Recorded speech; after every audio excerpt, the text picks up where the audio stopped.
안녕하세요, 박진입니다. 네, 안녕하세요. 최복윤입니다. 오늘 저희가 맨하튼에서 좀 부촌으로 유명한 트라이베카라는 곳에 가서 좀 특별한 빌딩을 한번 살펴보려고 하는데요. 한번 가보시죠. 아시는 분들도 많으신데 트라이베카에서 트라이앵글 빌로우 커널 스트릿이에요.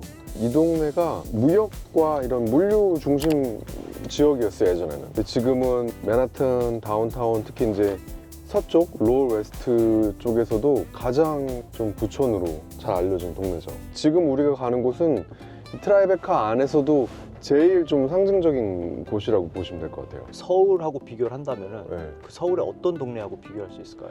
저는 이 지역이 뭐 강북에서는 나인원 한남 근처, 강남에서는 청담동의 에테르노 근처 정도 될 것 같아요. 왜냐면 우리가 가는 빌딩인 이 428 그리니치 스트리트 이 빌딩 근처에 있는 콘도들이 그 정도의 수준을 가진 콘도들이에요.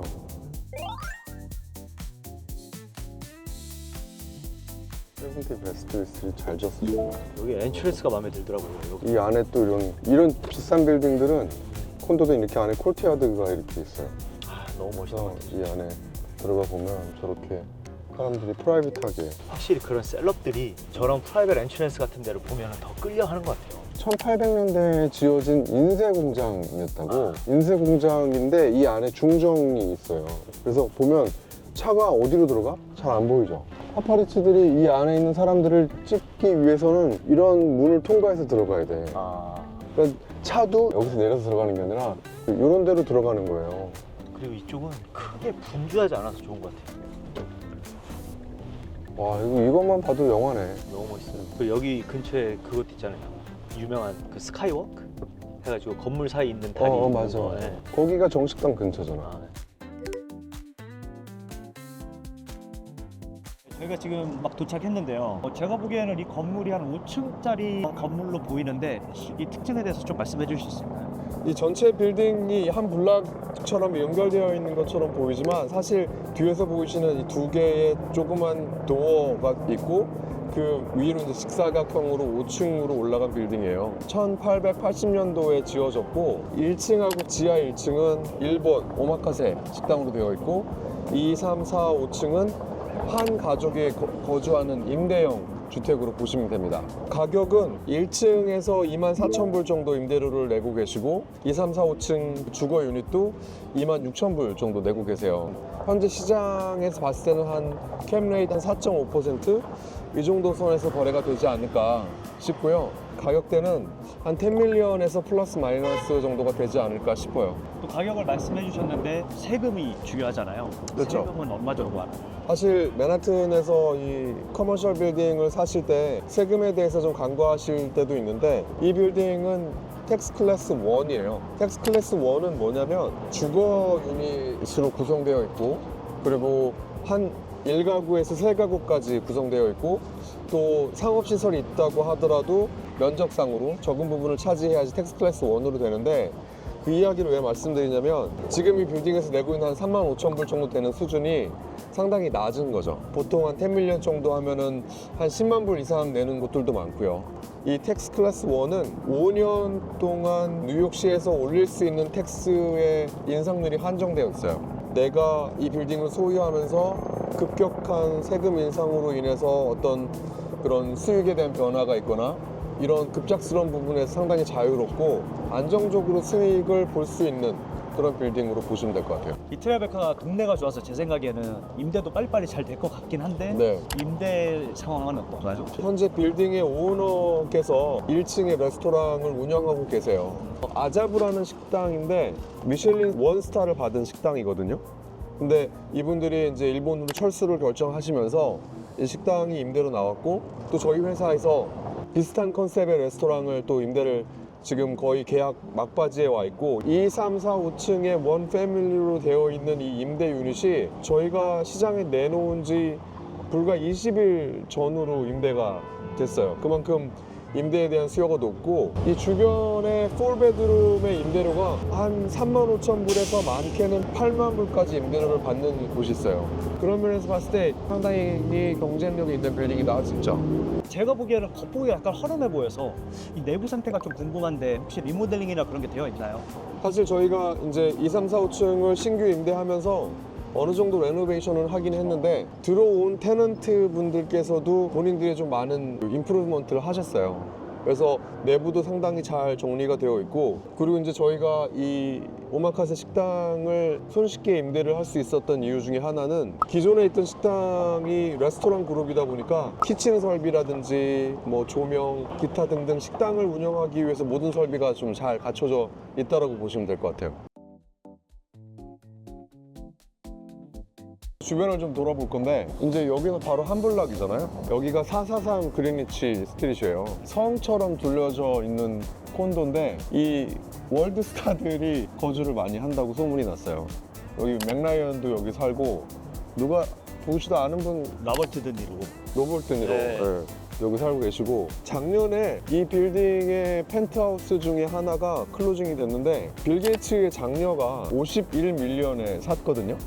근데 그거를 사이즈로 보면 스퀘어풋당 5,700불 정도가 되고 지금 환율로 좀 해보면 한 3억 정도 된다고 하더라고요. 사실 저는 여기가 이렇게 럭셔리한 콘도인지도 몰랐어요. 아까 우리가 본 빌딩이 저곳이잖아요. 네. 428 불과 한 블락이잖아요. 물론 여기는 이제 아주 고급스러운 콘도미니엄 자체를 꾸며놨지만 4베드룸의 최고 임대료가 한 8만 불 정도예요. 저 빌딩과 이 빌딩을 1대1로 비교할 수는 없겠지만 이런 지역의 장점을 인조하면서 프라이버시도 가지고 가면서 하는 게 상당히 많은 사람들한테 어필을 할 수 있을 것 같아요.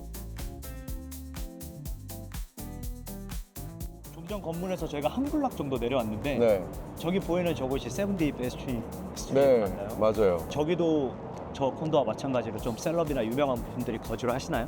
주변에 뭐 다들 좋은 콘도들이 많은데 그 중에서도 좀 가장 독보적인 콘도라고 보시면 되고요. 저도 쇼잉을 몇 번 갔는데 고급스럽다고 하는 콘도보다는 한 차원 더 높게 잘 꾸며진 것 같아요. 그리고 재미있는 사실이 하나 있는데 그 미식 축구 선수 중에 미국에서 누가 제일 유명한가요? 뭐니뭐니 해도 톰 브레이디 아닐까요? 네, 그분이 2018년도에 여기에 12층에 있는 한 유닛을 무려 2,550만 불을 주고 구입을 하셨어요. 근데 그분이 코로나가 한참인 2021년도에 이거를 37밀리언에 팔고 다른 도시로 갔거든요. 그 어려운 시기에도 45%의 수익을 얻었으니까 대단한 거죠. 그만큼 이쪽 트라이베카의 럭셔리 시장이 그동안 또 많이 성장을 했고 앞으로 더 공고해질 것 같아요. 그런 면에서 봤을 때 아까 그 우리가 보여드렸던 빌딩 같은 경우에는 주거에 대한 안정성도 있고 이곳 타겟에 맞춘 그런 식당을 10년 임대를 지금 사인을 남겨두고 있으니까 맨하탄에서 빌딩의 캡 레이트이 한 4%에서 조금 손이 많이 가야 되는 빌딩 같은 경우는 6%까지도 받아요. 근데 이렇게 좋은 위치에 안정적이고 매니징하기가 손쉬운 빌딩을 한 4.5% 정도의 캡으로 매입을 하실 수 있는 기회가 사실 자주 오는 건 아니거든요. 그럼 우리가 지금 얘기한 이쪽 동네 사는 연예인만 어느 정도 되는 거예요? 아, 엄청 많지 않아요? 제가 알고 있기로는 저스틴 팀버레이크도 그쵸? 네, 저 443 유닛을 샀다고 사고 팔았다고 들었거든요. 그쵸. 그 라이언 레이놀즈인가? 아. 제니퍼 로페즈 있고 네. 지금 이 블락 안에 헐리우드 스타들이 몇 명이 사는지 모르겠어요. 지나가다 한 번은 마주칠 수 있겠는데요, 이 정도면? 그건 좀 너무 나갈 것 같은데. 한 가지 느낀 거는 네. 트라이베카에 올 때마다 네. 저는 이 길을 사실 별로 안 좋아하거든요, 이 코블스톤을. 근데 왜 이 트라이베카는 코블스톤이 이렇게 많은 거예요? 맨하탄에 이 코블스톤으로 되어 있는 곳이 몇 곳 없어요. 왜냐면 옛날에 여기가 뉴욕항으로 물건이 들어온 것들이 마차로 막 실어서 막 옮겨야 되니까 흙바닥은 관리하기가 어려워요. 그래서 옛날에 비싼 돈을 주고 여기 이제 이런 걸 만들었는데 문화재 보호 구역으로 지정이 돼서 이거는 건드릴 수가 없어요. 근데 뉴욕 사람들은 되게 좋아요. 차를 다닐 때도 널그럭거려서 좀 그렇긴 하지만 운치도 있고 관리비도 일반 아스팔트보다 훨씬 많이 든대요. 예전에는 여기가 인더스트리얼 지역이었기 때문에 이런 게 있다라고 얘기를 할 수 있지만 지금은 사실은 부촌의 상징이죠.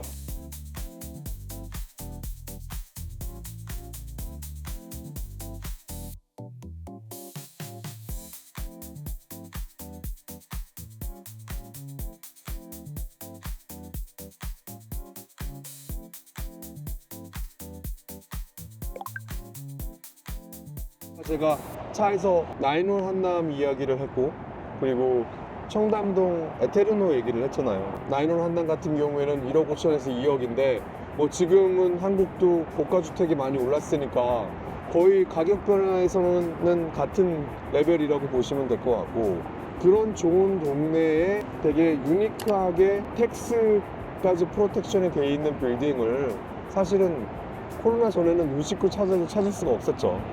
그리고 이 빌딩이 아직 오프마켓이에요. 회사에서 지금 이 빌딩을 팔기 위해서 홍보 자료를 만들고 있기는 하지만 사실 이 유튜브에서 나오는 내용은 아직까지는 오프마켓이거든요. 그래서 이런 빌딩을 접해볼 수 있는 거는 사실 쉽지 않죠. 뭐 또 다른 공통점이라고 얘기를 해보면 그 수많은 연예인들이 이 블락 안에 살고 있듯이 청담동에 있는 그 콘도에도 송중기 씨나 아이유 씨 같은 분들이 분양을 받았다고 하잖아요. 그리고 나인홀 한남 같은 경우에도 G드래곤, 이정재 씨 이런 분들이 거주를 하시고, 그 시대의 탑 연예인들과 스포츠 스타들이 거주하는 지역이 앞으로의 성장 가능성에 있어서도 좀 약속된 곳이다라고 저는 보거든요. 네. 그래서 이 빌딩이 참 희소성도 가지고 있고 투자 가치 그리고 향후 안정성도 가진 빌딩이라고 볼 수 있을 것 같아요. 그게 있다고 하더라고요. 스포츠 스타나 셀럽들이 특정 건물을 사면은 상승 가치가 더 플러스가 있다고 하더라고요. 저희가 고객분들께 좋은 콘도 빌딩들을 소개도 시켜드리면서 실제로 관리도 하고 있잖아요. 그런 좋은 콘도들과 이런 건물에 투자를 보셨을 때 어떤 차이점이 있을까요? 맨하튼의 콘도에 투자하시는 분들은 안정성에 더 주안점을 두시는 것 같아요. 아무래도 이제 그런 분들은 좋은 지역에 좋은 빌딩에 그래도 아주 좋은 유닛들을 구입을 하시는 이유가 어떤 임대성도 그렇고 향후 가격이나 이런 부분에 있어서도 좀 안정적으로 가고 싶다라는 분들이 콘도에 그래도 좀 투자를 하시는 것 같고, 빌딩에 투자하시는 분들은 콘도보다는 향후 가치 상승에 더 많이 주안점을 두시겠죠. 토지를 포함해서 건물 전체를 소유를 하게 되니까 그만큼 관리를 하거나 임대 유닛을 채우는 데 있어서 신경도 많이 써야 되고, 건물에 투자하시는 분들이 조금 더 공격적인 투자를 하시는 거라고 생각이 들어요. 사실 이 빌딩 같은 경우에는 관리해야 되는 유닛이 딱 2개잖아요. 리테일 하나, 위에 상층부 하나. 그것도 상층부는 임대를 내놓은 지 20일도 안 돼서 임대가 완료가 됐고, 주변하고 비교해봐도 임대가가 그렇게 높지 않게 좋은 포지셔닝을 하고 있고, 1층에 식당도 신규 임대 임차인이 10년 계약을 앞두고 있어서 임대료를 고정적으로 걷어들일 수 있을 것 같고, 그런 면에서는 콘도에 투자하는 안정성과 향후 가치 상승을 기대하는 어떤 그런 공격적인 투자 성향을 함께 충족시킬 수 있는 빌딩이다, 그렇게 얘기할 수 있을 것 같아요.